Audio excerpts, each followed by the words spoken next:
ആരാ? Hello sir, എൻ്റെ പേര് വിഷ്ണു എന്നാണ്. ഞാനിങ്ങനെ ഹെൽത്ത് നിന്ന് വരികയാണ്.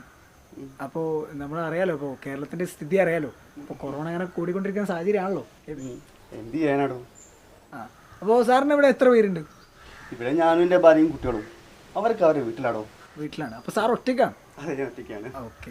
അത് ഞാൻ ചോദിക്കാനുള്ള കാരണം എന്താണെന്ന് വെച്ചാൽ എൻ്റെ കയ്യിലിപ്പോൾ ഗുളിക ഉണ്ട്. അപ്പോൾ ഇത് കൊറോണ മാറാനുള്ള ഗുളികയല്ല. ഇതിന് ഈ ഗുളിക കുടിച്ചു കഴിഞ്ഞാൽ സാറിന് കൊറോണ പോയിട്ട് പനി പോലും വരില്ല. പാരസിറ്റമോളാ? പാരസിറ്റമോൾ അല്ല, ഇത് പ്രതിരോധശേഷി കൂട്ടാൻ വേണ്ടിയിട്ടുള്ള മരുന്നാണ്. അപ്പോൾ ഇത് കുടിച്ചു കഴിഞ്ഞാൽ സാറിന് വേറെ ചില രോഗങ്ങളൊന്നും വരില്ല. തന്നെയല്ല, കൊറോണയ്ക്കുള്ള ഏറ്റവും ബെസ്റ്റ് പ്രതിരോധ മരുന്നുമാണ്. അപ്പോൾ ഞങ്ങളിവിടെ അടുത്ത വീട്ടിലൊക്കെ കയറിയിട്ടുണ്ട്. എൻ്റെ കൂടെയുള്ള ആൾക്കാരൊക്കെ അടുത്ത വീട്ടിലൊക്കെ കയറുന്നുണ്ട്. അപ്പോൾ സാറിന് ഇപ്പോൾ തൽക്കാലം ഒരു ഗുളിക മതിയായിരിക്കും അല്ലേ? മതിയാവും അല്ലേ? ഓക്കെ സാർ, ഞാൻ എപ്പോൾ എടുത്തേ. സാറിന് എത്ര വയസ്സായി? എനിക്ക് 29 ആവുന്നു.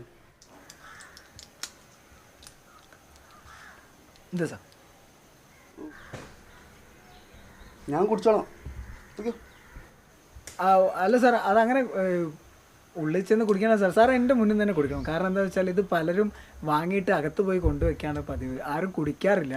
അപ്പോൾ ഇത് കുടിച്ചു എന്ന് എനിക്ക് ഉറപ്പ് വരുത്തണം. കാരണം എന്താ വെച്ചാൽ താങ്കൾ ഒരാൾ വിചാരിച്ചു കഴിഞ്ഞാൽ നമുക്ക് നാളെയുള്ള ആളുകൾക്ക് ഇത് പകർത്താതിരിക്കാൻ ശ്രമിക്കാൻ പറ്റും. അപ്പോൾ സാർ ഒന്ന് എൻ്റെ മുന്നിൽ തന്നെ വെച്ച് കുടിക്കണം. ഞാൻ കുടിച്ചോളാടോ? സാർ ഒന്ന് പ്ലീസ്, എൻ്റെ ഒരു ഉറപ്പിന് വേണ്ടിയിട്ടാണ് സാർ. ഞങ്ങൾ ഇത്രയും പേര് നല്ലപോലെ കഷ്ടപ്പെടുന്നില്ല. അപ്പോൾ സാർ ഒന്ന് ഓക്കെ, ശരി.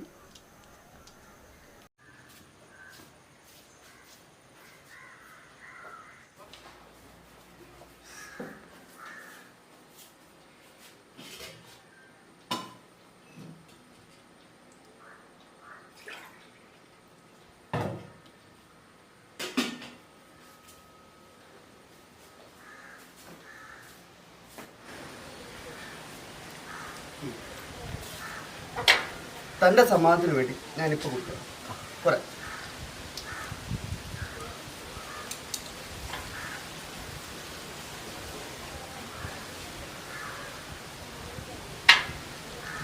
Thank you sir. ഓക്കെ. അപ്പം ഞാൻ പോയിട്ട് വരട്ടെ. എനിക്ക് 1-2 വീട്ടിൽ കൂടെ കയറാനുണ്ട്. അല്ല, തന്നെ വീട് എവിടെയാ? ഞാനിവിടെ അടുത്ത് തന്നെ, ഈ 2 കിലോമീറ്റർ മാറി തിരുവത്താഴ് അവിടെ ജംഗ്ഷനിൽ. ജംഗ്ഷനില്ലേ? ഓക്കെ. എന്തൊരു സാറേ?